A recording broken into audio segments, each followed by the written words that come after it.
सूरह बकरा की आयत नंबर 111 है। अल्लाह ताला फरमाते हैं वकालू, और वो ये कहते हैं लन यदखुलुल जन्नता, कि जन्नत में दाखिल नहीं होगा इल्ला मगर मन काना हूदन, जो यहूदी होगा, और नसारा या फिर नसरानी होगा। ये हूदन लफ्ज़ जो है ये हादा यहूदों से है और इसका मतलब होता है लौटना। और इसका एक माना ये भी बयान किया जाता है कि जिसका दिल अल्लाह ताला की तरफ लौट जाए, तो उसी से लफ्ज़ जो है वो यहूद बन गया था और उसी से हूदन भी कहा जाता है। और नसारा लफ्ज़ जो है ये नुसरा से है और जिसका मतलब होता है मदद करना, और इसी से उर्दू ज़ुबान का लफ्ज़ नुसरत भी बना है। और ईसा अलैहिस्सलाम के हवारियों को भी नसरानी कहा जाता था और इसी से जो है मदीना शरीफ के सहाबा इकराम को अंसार भी कहा जाता है। तो गोया कि ये सब जो हैं वो एक ही ख़ानदान के जो हैं वो अल्फाज हैं। दिल का अमान नहीं हम, और ये सब उनकी ख्वाहिशात हैं, यानी कि वो ये कहते हैं कि अगर आखिरत की कामयाबी चाहिए तो तुम्हें यहूदी या नसरानी होना पड़ेगा। अब यहाँ पे तिल का जो है ये तो वाहिद के लिए आता है, जबकि अमानी जो है ये जमा का लफ्ज़ है। तो मुफस्सिरीन किराम ये फरमाते हैं कि इसमें इस बात का इशारा है कि बाज़ औक़ात इंसान की कोई एक सोच ऐसी होती है कि उसके पीछे उसके सारे अमाल जो हैं वो छुपे हुए होते हैं।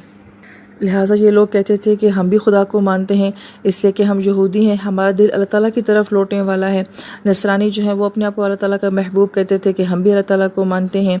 तो गोया कि इसके पीछे वो अपनी सारी शख्सियत को और बाकी सारे अकायद को जो है वो छुपाने की कोशिश करते हैं। जिस तरह से ये उम्मत क्या कहती है कि मैं उम्मती हूँ, मगर सिर्फ अपने आप को उम्मती कहला के और नबी अलैहिस्सलाम की शफात का नाम लेके ये बाकी सारे अमाल से अपनी जान छुड़ाने की कोशिश करती है। इसलिए कहा कि दिल का अमान नहीं हूँ, कि ये जो सिर्फ अल्फाज होते हैं, टाइटल होते हैं कि हम यहूदी हैं, नसरानी हैं, हम उम्मती हैं, तो इन अल्फाज से वो क्या करते हैं, अपनी बहुत सारी ख्वाहिशात को छुपाने की कोशिश करते हैं। और अमानी जैसे हमने पीछे पढ़ा था ये अंधी ख्वाहिशात को कहा जाता है, उनकी कोई हकीकत नहीं होती है, लेकिन जो है वो उसको एक खूबसूरत रंग देने की कोशिश करते हैं।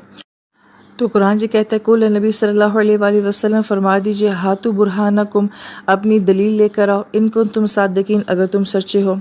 अब आयत मुबारका में जो बुरहान का लफ्ज़ इस्तेमाल किया गया है इसका एक माना ये बयान किया जाता है कि ये फ़ारसी ज़ुबान बर्रान से है और बर्रान से ये बुरहान बना है और इसका मतलब होता है तेज़ धार वाली तलवार का होना।